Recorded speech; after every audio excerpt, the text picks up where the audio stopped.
फिर आपने वही छेड़ दी जिससे मैंने रोके थे। अब ये तो आप पंजाब वालों से पूछ लेते, सवाल कर लेते, ज़्यादा अच्छा था। सांसद मार्च करेंगे, सांसद कूच करेंगे, उसको रद्द कर दिया गया है। उसको कल रद्द कर दिया गया है और अब उसको घुमा के ये बता रहे हैं कि अब इसको स्थगित किया गया है। लेकिन वास्तविकता ये है, स्थगित नहीं किया गया, उसको रद्द किया गया है। एक भी आदमी कोरोना से नहीं मरा हमारा, और सरकार फिर भी कह रही है कोरोना है, फिर भी कह रहे हैं कोरोना है। ये किसान लोग हैं, इनका इतिहास रहा है कि ये मर जाएंगे, भागेंगे नहीं। ਅੰਦੋਲਨ ਨੂੰ ਕਿਸ ਜਗ੍ਹਾ ਤੇ ਦੇਖਦੇ ਹੋ? ਜਿਹੜਾ ਅੰਦੋਲਨ ਆ ਚੱਲ ਰਿਹਾ ਹੈਗਾ, ਅੱਜ ਕਿਸ ਜਗ੍ਹਾ ਤੇ ਦੇਖਦੇ ਹੋ? रुका हुआ है, ना आगे है ना पीछे है, ना हम आगे बढ़ रहे हैं ना हम पीछे जा रहे हैं। रुका हुआ है, ना सरकार बात के लिए बुला रही है, ना हम सरकार को बात के लिए मजबूर कर रहे हैं। तो रुका हुआ है।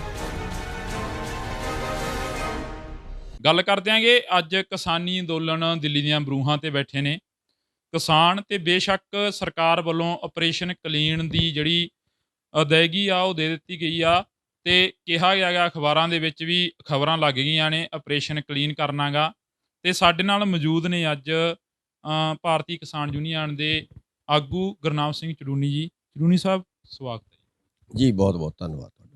ਚੜੂਨੀ ਸਾਹਿਬ ਜੇ ਗੱਲ ਕਰੀਏ ਤਾਂ ਸਰਕਾਰ ਵੱਲੋਂ ਆਪਰੇਸ਼ਨ ਕਲੀਨ ਦੀ ਜਿਹੜੀ ਚਿੱਠੀ ਆ ਉਹ ਪਾ ਦਿੱਤੀ ਗਈ ਆ ਵੀ ਆਪਰੇਸ਼ਨ ਕਲੀਨ ਕਰ ਦੇਣਾ, ਇੱਥੇ ਕਰੋਨਾ ਆ ਗਿਆ, ਇੱਥੇ ਇਹ ਹੋ ਗਿਆ। ਇਹਨਾਂ ਨੂੰ ਕਿਵੇਂ ਦੇਖਦੇ ਹੋ ਫਿਰ ਅੱਜ? देखिए, सरकार जैसे उन्होंने मुसलमानों को बदनाम किया जी। कि ये मुसलमान इकट्ठे थे मस्जिद में, इन्होंने कोरोना फैला दिया, पूरे देश को बर्बाद कर दिया, ऐसे का हुआ खड़ा कर दिया। और देश को ये लगा जैसे अच्छा मुसलमान तो जैसे कोरोना के उत्पादक हैं, ऐसे हुआ खड़ा कर दिया। ऐसे ये इस किसान आंदोलन को बदनाम करवाना चाह रहे हैं। वास्तव में ये है कि कोरोना है ही नहीं। अगर कोरोना होता, बड़े ठंडे दिमाग से सोचने की बात है, हम 5 महीने से बैठे हैं। जब आए थे तब भी कोरोना था, आज भी कोरोना बता रहे हैं, उसके पहले से कोरोना बता रहे हैं। लेकिन एक भी आदमी, पूरे देश में हम सभाएँ करके आए, पूरे देश में हम मिले, सारे स्टेटों में गए और यहाँ पे बैठे हुए हैं, लोगों से दूरी नहीं बनाई, मास्क हमने नहीं लगाया। एक भी आदमी कोरोना से नहीं मरा। एक भी आदमी कोरोना से नहीं मरा हमारा, और सरकार फिर भी कह रही है कोरोना है, फिर भी कह रहे हैं कोरोना है। एक बात ये, इसका बहाना बना के, डर दिखा के, लोगों को गुमराह करके, इसके पीछे 2 मकसद हैं।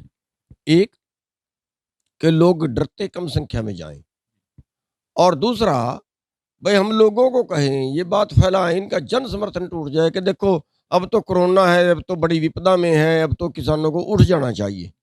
और ये देखो कितने बार समझाए, किसान उठे नहीं, इसलिए बल प्रयोग किया गया। ये ऐसा ड्रामा कर रहे हैं। लेकिन इनकी इस बार सारी चालें फेल हो रही हैं, क्योंकि ये जो आंदोलन है, ये एक तरह से परमात्मा की विशेष कृपा इस आंदोलन में है, क्योंकि ये भोजन, देश का भोजन जो परमात्मा हर जीव को देता है, उस भोजन पे कब्जा करने का इनका जो इरादा है, इसलिए परमात्मा इस आंदोलन के साथ खड़ा है। इनकी सारी स्कीमें फेल हुई है। दूसरी बात, अगर वो फिर भी बल प्रयोग करते, सोचते गोलियां मार के उठा देंगे, तो देखिए, ये किसान लोग हैं, इनका इतिहास रहा है कि ये मर जाएंगे, भागेंगे नहीं। और अगर सरकार इनको मार देती है, 100, 50, 200, 500, 1000 मार देती है, फिर उसके बाद का रिजल्ट, आखिर बीजेपी को जाना तो गाँव में है, आखिर जाना तो लोगों के बीच में है, फिर लोग इनका क्या हाल करेंगे? हम वो समझा रहे हैं बीजेपी को, मत गलती करे, हम बार-बार कह रहे हैं मत गलती करे। ये कहीं तुम अपने पैर पे ऐसी कुल्हाड़ी ना मार रहे हो, तुम्हारा निकलना बंद हो जाए। इसलिए मत छेड़ो इन किसानों को। ये शांतिपूर्वक बैठे हैं, अपना हक माँग रहे हैं, और बड़ा वाजिब हक माँग रहे हैं, देश को बचाने की बात कर रहे हैं। हम केवल ज़िंदा रहने का अधिकार माँग रहे हैं। हम कोई पाप नहीं कर रहे, किसी का अधिकार नहीं छीन रहे। हमारा जो एग्रो बिज़नेस है ये टोटल उसको कॉर्पोरेट को दे रहे हैं, पैदा करने वाला भी मरेगा, खाने वाला भी मरेगा। हम तो ये कह रहे हैं हमारे से बड़ा आंदोलन तो उनका है जो गरीब लोग हैं, खाएँगे कैसे? खाएँगे कैसे वो लोग? ये तो हर चीज़ ब्लैक करेंगे। हर अभी आप पीछे देखो, दाल में छूट दी, दाल ब्लैक की ₹200 किलो बेची ना, तो क्या क्या प्याज़ जो ₹80 किलो में बेचा, ₹8 किलो में खरीदा, मर गई सरकार क्या? क्या काम होता है आखिर सरकार का? मतलब बिल्कुल बदलेहाजी, बिल्कुल इतनी अनगहली, छोड़ दिया रहे करम पे बंदा जिंदा रहे चाहे मरे। क्या राज क्या होता है? मेरे को समझ नहीं है इनकी बात की। अरे भैया ₹8 किलो में प्याज खरीद के ₹80 किलो में बेच रहा, आखिर कैसे? आखिर क्या कर रही है फिर सरकार? क्यों? तो ये और अब उनको छूट दे दी, और उससे बड़ी जुल्म की बात ये है, अब उनको छूट दे दी कि अब तो जैसे मर्ज़ी कर लेना। क्या ड्रामा है ये? ਚੂਨੀ ਸਾਹਿਬ ਗੱਲ ਕੱਲ ਮੀਟਿੰਗ ਹੁੰਦੀ ਹੈ, ਇੱਕ ਸੰਯੁਕਤ ਮੋਰਚੇ ਦੀ ਵੱਡੀ ਮੀਟਿੰਗ ਹੁੰਦੀ ਹੈ, ਕੀ ਨਿਕਲ ਕੇ ਸਾਹਮਣੇ ਆਉਂਦਾ ਗਾ ਮੀਟਿੰਗ ਦੇ ਵਿੱਚ? फिर आपने वही छेड़ दी जिससे मैंने रोके थे। अब ये तो आप पंजाब वालों से पूछ लेते, सवाल कर लेते, ज़्यादा अच्छा था। जो एजेंडा रखवाया था, जो पास किया था कि जाएँगे, सांसद मार्च करेंगे, सांसद कूच करेंगे, उसको रद्द कर दिया गया है। उसको कल रद्द कर दिया गया है, और अब उसको घुमा के ये बता रहे हैं कि अब इसको स्थगित किया गया है। लेकिन वास्तविकता ये है, स्थगित नहीं किया गया, उसको रद्द किया गया है। क्योंकि जो 9 मेंबरी कमेटी थी उसमें भी यही पास हुआ। जो पंजाब वालों ने की थी, पंजाब की जथेबंदियों ने, उसमें 29 प्लस 3, 29 एक तरफ थे, 3 एक तरफ थे। 29 इसको रद्द करवाने के पक्ष में थे कि सांसद मार्च नहीं करना है। तो इस तरीके से वो कल जो है उस पे फैसला ये आया है कि वो रद्द कर दिया गया है। सुनाया बेशक ये है कि हाँ, उसको भी स्थगित कर दिया गया है, लेकिन वास्तविकता ये है कि उसको रद्द कर दिया गया है। ਚੂਨੀ ਸਾਹਿਬ ਕਿਹਾ ਗਿਆ ਗਾ ਵੀ ਪੋਸਟਪੋਨ ਕਰਤਾ ਹਨਾ, ਤੁਸੀਂ ਵੀ ਕਿਹਾ ਵੀ ਬੇਸ਼ੱਕ ਕਿਹਾ ਗਿਆ ਗਾ ਵੀ ਪਰ ਰੱਦ ਕਰਤਾ। ਫਿਰ ਪਹਿਲਾਂ ਹੀ ਕਿਉਂ ਕਾਲ ਦਿੱਤੀ ਜਾਂਦੀ ਹੈਗੀ, ਲੋਕਾਂ ਦੇ ਵਿੱਚ ਉਤਸ਼ਾਹ ਆ ਜਾਂਦਾ ਵੀ ਅਸੀਂ ਯਾਰ ਜਾਣਾ ਹੁਣ ਦਿੱਲੀ, ਫੇਰ ਕੋਈ ਵੱਡਾ ਪ੍ਰੋਗਰਾਮ ਦੇ ਦਿੱਤਾ ਗਿਆ। ਹਾਲਾਂਕਿ ਉਹਦੇ ਵਿੱਚ ਮੋਹਰੀ ਚੜੂਨੀ ਸਾਹਿਬ ਨੂੰ ਰੱਖਿਆ ਗਿਆ ਸੀ ਉਦੋਂ ਜਦੋਂ ਕਾਲ ਦਿੱਤੀ ਗਈ ਸੀ। ਤੁਹਾਡੀ ਕੋਈ ਗੱਲਬਾਤ ਹੋਈ ਹੈ ਇਸ ਵਿਸ਼ੇ ਤੇ ਉਹਨਾਂ ਨਾਲ? हमें बहुत दुःख है इस बात का। कल हमारा इस पे बहुत झगड़ा हुआ है।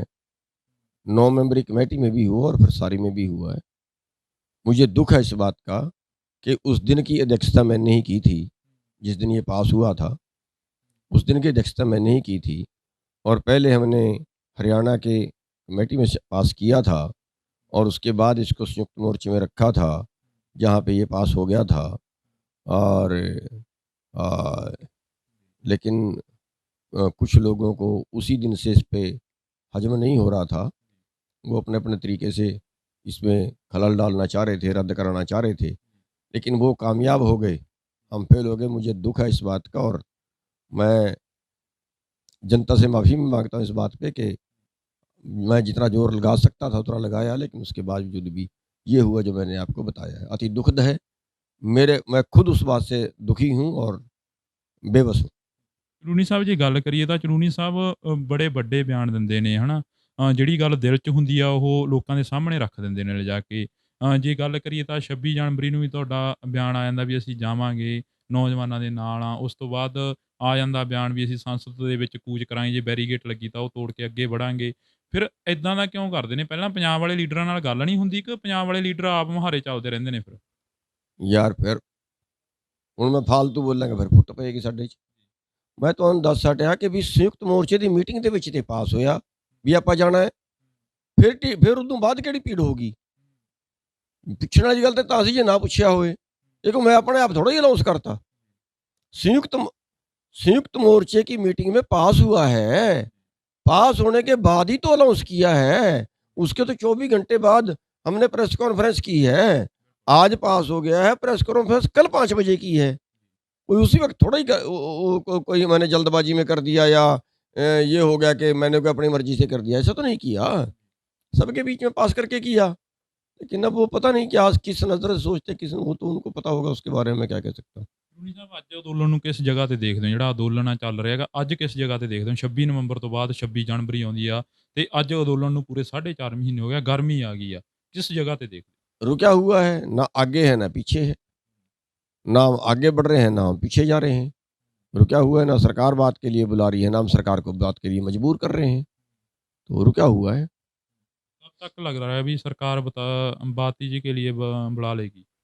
नहीं, कोई उम्मीद नहीं है। मेरे ख्याल से तो अगर हम कुछ करते ही नहीं है तो सरकार क्यों बुलाएगी? बुलाना होता तो बुला लेती, 3 महीने में नहीं बुलाए तो आगे क्यों बुलाएगी? मेरे को नहीं लगता कि बुलाएगी। और बुलाएगी तो भी तो कुछ करेगी। मतलब मेरे को ये लगता है कि अगर हम देखिए, अगर हम कुछ क्लियर ही नहीं कर पाते अपनी रणनीति, या हमारा मन नहीं बनता, या हम कोई ठोस निर्णय ले नहीं पा रहे हैं, तो फिर मेरे ख्याल से सरकार शायद नहीं भी बुलाए। और ऐसे बैठे वो सरकार इंतजार, हालाँकि चलो बैठना भी सरकार के नुकसान में जा रहा है, सरकार के फ़ायदे में नहीं जा रहा बैठना भी। वो किस नज़र से देख रहे हैं उनकी मर्ज़ी है, जा तो उनके नुकसान में ही रहा है। लेकिन अपनी जो एक बात होती है कि हाँ, अब मैंने करवाना ही करवाना है, वो नहीं हो पा रही। ਚੂਨੀ ਸਾਹਿਬ ਜੇ ਗੱਲ ਕਰੀਏ ਤਾਂ ਪਹਿਲਾਂ ਪਿਛਲੇ ਦਿਨੀ ਲੱਖਾ ਸਿੰਘ ਸਿਧਾਣਾ ਦੇ ਭਰਾ ਨੂੰ ਚੁੱਕਿਆ ਜਾਂਦਾ ਤੇ ਉਸ ਦੀ ਕੁੱਟਮਾਰ ਕੀਤੀ ਜਾਂਦੀ ਹੈ। ਲੱਖਾ ਸਿੰਘ ਸਿਧਾਣਾ ਦੇ ਦੋਸ਼ ਲੱਗਦੇ ਨੇ ਤੇ ਉਸ ਤੋਂ ਬਾਅਦ ਫਿਰ ਕੱਲ੍ਹ ਦੀਪ ਸਿੰਘ ਸਿੱਧੂ ਦੀ ਜਿਹੜੀ ਜ਼ਮਾਨਤ ਹੁੰਦੀ ਆ, ਉਸ ਤੋਂ ਬਾਅਦ ਫਿਰ ਉਸ 'ਤੇ ਨਵਾਂ ਕੇਸ ਪਾ ਦਿੱਤਾ ਜਾਂਦਾ। ਕੀ ਇਹ ਡਰਾਉਣ ਦੀਆਂ ਚਾਲਾਂ ਚੱਲ ਰਹੀਆਂ ਨੇ ਕਿ ਕੁਛ ਇੱਦਾਂ ਦਾ ਹੈ ਸੱਚੀ ਮੁੱਚੀ ਦੇ ਵਿੱਚ? देखिए, उनके बारे में कुछ नहीं बोलना चाहता, उनके बारे में पंजाब की जथेबंदियों से पूछिए। ਚੂਨੀ ਸਾਹਿਬ ਹੋਰ ਅਪੀਲ ਕੀ ਕਰੋਗੇ ਆਪਣੇ ਜਿਹੜੇ ਸਮਰਥਕ ਨੇ, ਜਿਹੜੇ ਹਰਿਆਣੇ ਦੇ ਲੋਕ ਨੇ, ਉਹਨਾਂ ਨੂੰ ਅਪੀਲ ਕੀ ਕਰੋਗੇ? देखिए, अपील तो मैं ये करूँगा कि एक तो सभी लोग टोलों पे अपनी संख्या बढ़ाएँ। हमारी टोलों पे भी संख्या कम है, फिर पुलिस ज़बरदस्ती उनको चलवा देगी, हमें फिर मुसीबत झेलनी पड़ेगी। तो टोल पे लोग ज़्यादा जाएँ, एक। दूसरी चीज़, जिसका काम समाप्त हो गया हो खेत का, वो अपने-अपने धरनों पे वापिस आएँ। और जो मज़दूर भाई हैं, क्योंकि मोहल्ले के उनको भी खाना है, उनको और ज़्यादा दंड पड़ेगा।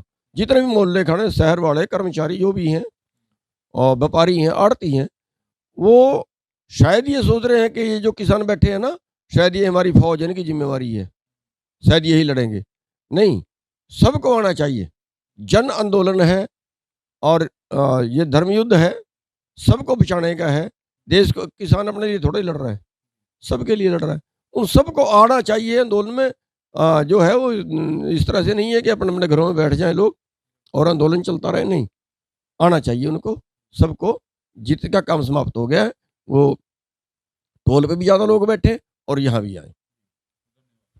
ਸੋ ਇਹ ਸਨ ਸਾਡੇ ਨਾਲ ਗੁਰਨਾਮ ਸਿੰਘ ਚਲੂਨੀ, ਜਿਨ੍ਹਾਂ ਨੇ ਕਿਹਾ ਗਾ ਕਿ ਇੱਥੇ ਟੋਲ ਪਲਾਜ਼ੇ ਜਿਹੜੇ ਖੋਲ੍ਹ ਦਿੱਤੇ ਗਏ ਨੇ, ਜਾਂ ਮਤਲਬ ਸੰਖਿਆ ਜਿਹੜੀ ਘੱਟ ਆ ਲੋਕਾਂ ਦੀ, ਉੱਥੇ ਬੈਠਣਾ ਚਾਹੀਦਾ, ਵੱਧ ਤੋਂ ਵੱਧ ਲੋਕਾਂ ਨੂੰ ਆਉਣ ਦੇ ਲਈ ਅਪੀਲ ਕੀਤੀ ਗਈ ਹੈ ਇਸ ਤਰ੍ਹਾਂ ਦੀ। ਤੇ ਜਿਨ੍ਹਾਂ ਦਾ ਖੇਤਾਂ ਦਾ ਕੰਮ ਖਤਮ ਹੋ ਗਿਆ, ਉਹ ਅੰਦੋਲਨ ਦੇ ਵਿੱਚ ਦੁਬਾਰਾ ਤੋਂ ਗਿਣਤੀ ਵਧਣੀ ਚਾਹੀਦੀ ਆ। ਸੋ ਇਸੇ ਤਰ੍ਹਾਂ ਤੁਹਾਨੂੰ ਹੋਰ ਵੀ ਜਿਹੜੇ ਕਿਸਾਨ ਆਗੂ ਨੇ, ਉਹਨਾਂ ਨਾਲ ਮਿਲਾਉਂਦੇ ਰਹਾਂਗੇ। ਜੁੜੇ ਰਹੋ ਸੁਰਖਾਬ ਟੀਵੀ ਦੇ ਨਾਲ। ਮੈਨੂੰ ਦਿਓ ਫਿਲਹਾਲ ਦੇ ਲਈ ਆਗਿਆ। ਹਰਜਿੰਦਰ ਸਿੰਘ ਢਿੱਲੋਂ ਨੂੰ ਧੰਨਵਾਦ ਜੀ।